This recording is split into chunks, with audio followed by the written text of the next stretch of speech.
नमस्कार प्यारे विद्यार्थियों, आप सभी 12th बोर्ड विद्यार्थी ध्यान दें कि अपन पढ़ रहे हैं ममता शीर्षक कहानी जयशंकर प्रसाद द्वारा लिखी गई है।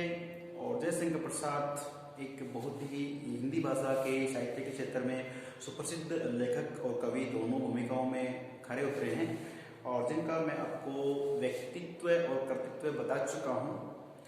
और ध्यान दीजिए कि 8वीं क्लास तक ये रेगुलर जाकर अध्ययन करते हैं। उसके बाद इनके पिता का देहांत हो जाता है, तो ऐसे में घर की जिम्मेदारियां निभाना और पढ़ाई लिखाई के लिए न तो समय मिला न कोई सहारा मिला।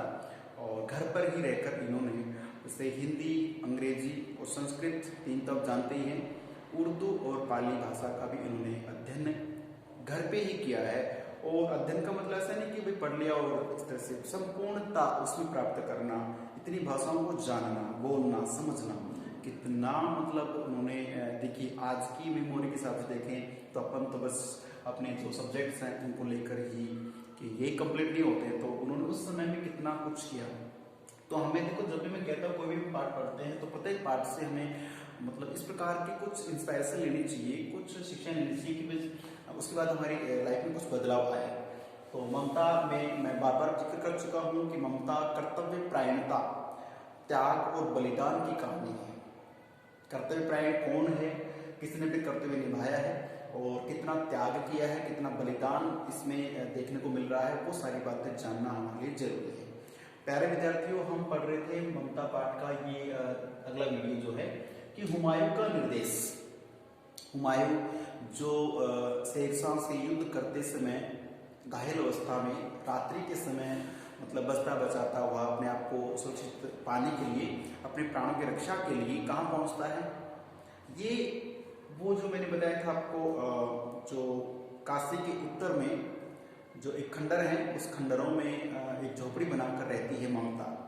और ममता के पास शाम के समय, रात के समय वहाँ पहुँचते हैं और दरवाजे पे दस्तक देते हैं कि मैं इस तरह से थका हुआ हूँ और मुझे लगता है मेरे प्राण निकलने वाले हैं। अगर आप विश्वास करके और एक राहगीर समझ के मुझे अगर पनाह देती है रात भर, यानी कि कुछ देर आराम करना चाहता हूँ, विश्राम करना चाहता हूँ, बहुत थका हारा हुआ हूँ, तो ममता फर्स्ट ऑफ ऑल शुरुआत में मना कर देती है।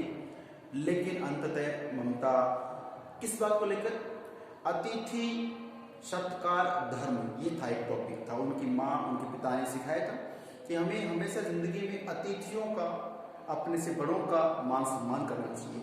तो उसी बात का पालन करने के लिए ममता ने सोचा कि ठीक है, हो सके ये व्यक्ति रात को मुझे मारने के पर्पज से आया हो या धोखाधड़ी से कुछ इसमें झोपड़ी में कुछ है तो नहीं। उसने कहा भी है कि ठीक है, अगर लूटने भी आए हो तो इस झोपड़ी में तो कुछ है ही नहीं जो लूटोगे, और ममता एक वृद्धा महिला है तो उसको मार के भी क्या मिलेगा। तो ममता के मन में एक डर रहता है कि हो सके कोई लुटेरा है, चोर है, डाकू, पता नहीं क्या है, लेकिन ये तो जैसा भी है, लेकिन मुझे ये संस्कार मिले हैं कि मैं एक कर्तव्यपरायण महिला हूँ और मैंने ये माना है कि अतिथि भगवान के समान होता है। अतिथि का सत्कार करना हमारे लिए परम कर्तव्य होता है। उसी कर्तव्य को निभाने के लिए ममता है उस बादशाह को जो हुमायूं के रूप में था उसे पनाह देती है। और ममता जो है कहती है कि ठीक है, आप अंदर आइए। ममता बाहर निकल जाती है, कहती है कि आप अंदर जो भी व्यवस्थाएं हैं, पानी वानी जो भी रखा हुआ है आप यूज कर सकते हैं और आप आराम से स्नान कर सकते हैं, चलिए। बस इतना कहा, ममता झोपड़ी से निकलकर बाहर खंडरों में जाके रात भर वो बाहर रहती हैं, बाहर सोती हैं और अपनी दरियादिली, अपनी कर्तव्यपरायणता का परिचय देते हुए ममता है उस हुमायूं जो थका हारा हुआ, शरण में आया हुआ, शरणागत जो है, शरण को आया हुआ शरणागत, ये ममता जो है उसे पनाह देती है। वो झोपड़ी में सो जाते हैं। उसके बाद देखिए कि जैसे प्रभात होती है, सुबह जब सवेरा होता है उस समय प्रभात होने पर सैकड़ों बोले तो 100, देखो ये आप वंस, टेंस और ये यहाँ पे बात करें तरह से ना, तो हिंदी में इकाई सैकड़ा पे 100, मतलब ये 100 तो है ही है। इसके बाद ये 900 तक हो सकते हैं, 999 भी हो सकते हैं ना, उसके बाद तो 1000 मिल जाएंगे, मतलब सैकड़ों का मतलब 100 से अधिक मान के चलिए इतने। उसके बाद फिर आ गया अश्वारोही, अश्वारोही तो अश्वरोही का मतलब क्या होता है? घोड़े पर सवार। ठीक है, तो घोड़े पर सवार घुड़सवार भी होता है। ठीक है, तो इस पर भी आपको समास बताना पड़ेगा। डाउट्स क्लास में आप बता देंगे, मुझे यकीन है आप अच्छा वाला बताएंगे। और घोड़े पर सवार, एक और देता हूं आपको पर रेलगाड़ी। कौन सी गाड़ी? रेलगाड़ी। इसमें भी आपको समास बताना है। चलिए, मुझे यकीन है बड़ा अच्छा आप बताएंगे। चलिए, तो अश्वरोही घोड़ों पर जो सवार थे, कौन? सैकड़ों कौन है? हुमायूं जो सैनिक था, जो अपनी राजा था, वो हालत उसकी नाजुक है, वो ममता की झोपड़ी विश्राम कर रहा है। और उन लोगों को उस टाइम कोई फोन तो थे नहीं कि फोन कर देंगे वहां बजा, ऐसा नहीं था, नहीं कोई व्हाट्सएप किया ना आपकी तरह। तो अब वो अपने प्राण बचाने के लिए वहां छुप जाते हैं, विश्राम करते हैं, शरण पाते हैं। और उनके जो बाकी सेनापति हैं, उनके जो सेना के और सदस्य हैं, वो उन्हें लगा कि युद्ध भूमि में भी भाई हुमायूं नहीं मिल रहे हैं, बाहर भी कहीं नहीं मिल रहे, तो उन्हें तफ्तीश करनी पड़ेगी, ढूंढना पड़ेगा, कहीं ना कहीं वो जिंदा जरूर है, देखेंगे।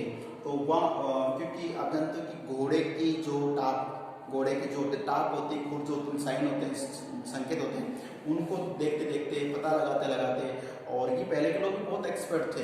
किसी के जंगल से गुजरेंगे तो वहाँ पे कुछ पेड़ पौधे टूटेंगे, कुछ घास वस्त्र से, तो घोड़ों के माध्यम से पता लगाते वहाँ पे पहुंच जाते हैं, और वहां तक तो लगता है कि आए हैं। तो झोपड़ी के चारों तरफ घोड़ों से क्या कर रहे थे? हुमायूं को खोजने आ गए थे। कौन? उनके सैकड़ों सैनिक, उनके साथी लोग आ गए थे। अब वो वहां पे चारों तरफ घोड़े दौड़ रहे, मतलब ढूंढ रहे हैं एक तरह से। कई वो बोलते हैं ना कि डाकू राम सिंह चारों तरफ से पुलिस से गिर चुके, अपने आप को पुलिस के हवाले कर दो, ऐसा तो नहीं बोला, लेकिन वो ऐसा घेराव कर लिया है। ये घेराव किसने देखा? ममता ने देखा। ममता को लगा कि भाई वास्तव में जिसका डर था वही हुआ, ये वास्तव में होश के मुझे लूटने, मुझे मारने की पर्पज से ही आए हैं। क्योंकि रात को तो एक था, एक ही आया था पनाह के लिए, शरण के लिए, लेकिन अब तो देखो इसने अपने बाकी साथियों को होश के कह रखा हो, बुला लिया हो, अब मेरा क्या होगा? तो मन में डर था, इसी डर के चलते ममता जहां दुबकी हुई थी, जहां छुपी हुई थी, वहीं छुपी रही। लेकिन वो सब बाहर घूमते रहे। इतने में पता उन्होंने आवाज दी, जहाँ पना वगैरह कुछ भी कहीं उन्हें पुकारा होगा, तो जैसे ही वो बाहर निकल के आते चौपड़ी से कहते हैं कि मेरे पास आइए, मैं यहाँ पे हूँ, मैं सुरक्षित हूँ। तो वो सब देख करके बड़े खुश हुए, प्रसन्न हुए कि महाराज आप ठीक है, हमें बड़ी खुशी हुई, आपके प्राण बच गए, आपका शरीर जो भी ठीक है। ऐसे भी वो तो खुश हो गए। लेकिन उसके बाद हुमायूं ने चारों तरफ नजर दौड़ा के देखा कि वो महिला कहाँ है जिसने मुझे पनाह दी। अभी देखिए, कई बार वाक्यों में, शब्दों में कोमम लगाते हैं तो उसका असर पड़ता है, उसका इफेक्ट पड़ता है। कैसे? अब हुमायूं कहते हैं कि महिला कहाँ, उसे ढूंढो। अब ये सेंटेंस बोल रहे तो सोचो, हुमायूं तो वो उसके अच्छे के लिए ही बोल रहा, उस महिला को सामने लाएं, उससे हाथ जोड़ के धन्यवाद कहें, उसे उनको शाबाशी दे कि आपने मुझे मेरे प्राण बचा दिए, मैं इतना बड़ा राजा हूं, धन्यवाद दें। लेकिन वो महिला ममता को डर जाती है कि अरे ले कमाल है, ये ढूंढ रहे हैं कि उस महिला को ढूंढो, कहाँ है वो, और सैन ढूंढने लग जाते हैं। शुक्र ममता और ज्यादा डर जाती है, और ज्यादा सहम जाती है। ये 12वीं क्लास के बच्चे सुन रहे हैं मेरे को, तो बेटा अपना जो भय नाम का लेसन है उसमें यही तो है। भय क्या है? एक मनोविकार है। हमारी सोच, हमारे दृष्टिकोण में ऐसा हो जाता है कि ये सामने जो शेर है, कुत्ता खड़ा है, ये हमें काट सकता है। ये अनजाना जो कभी घटित हो नहीं होगा, उसके बारे में जानते तक नहीं, वो हमें एक यहाँ पे भय बन जाता है, वो मनोविकार बन जाता है। तो ममता को क्या लगा? भय लगा। तो ममता दुबकी पड़े रही, सांस खींच ले अपने आप में, और काफी देर सैनिकों के माध्यम से उसको ढूंढने के बाद वो नहीं मिली। तब वो बोला ठीक है महाराज चलते हैं, अब क्या करें, वो तो नहीं मिल रही है, कहीं चली गई होगी। तो उस समय जाते समय अपने सेनापति को बुला करके हुमायूं ने एक बात कही थी। हुमायूं ने क्या कहा था कि तुम क्या कहा था कि तुम लोग उस महिला का, देखो हुमायूं ने कहा कि मैं तो उस महिला को कुछ दे न सका, शाम को मैं तो मेरी हालात जैसे थे, मेरे पास कुछ था भी नहीं, तो मैं तो प्राणों का मोहताज था, मेरे तो प्राण निकलने वाले। उस महिला ने पानी पिलाया और मैं उसके पानी पिलाने से, उसकी पनाह देने से मेरे प्राण बच गए। तो मेरे पास उसको देने के लिए तो कुछ नहीं था, न अभी भी है, अभी भी कुछ नहीं है। लेकिन सेनापति से आदेश दिया कि आप, निर्देश दिया उसे, क्या दिया कि आप क्या करेंगे, उसका घर बनवा देंगे, बेचारी इस झोपड़ी में रहती है। हालांकि देखिए महलों में रहने वाले उस राजा का भी, उस झोपड़ी ने प्रोटेक्शन किया, उसने सुरक्षा की है, तो ये मान के चलिए कि समय सबसे बड़ा बलवान है। किस व्यक्ति को कब कहाँ पनाह लेनी पड़ जाए, किस व्यक्ति को कब किससे सहारा लेना पड़ जाए, ये कोई नहीं जानता है।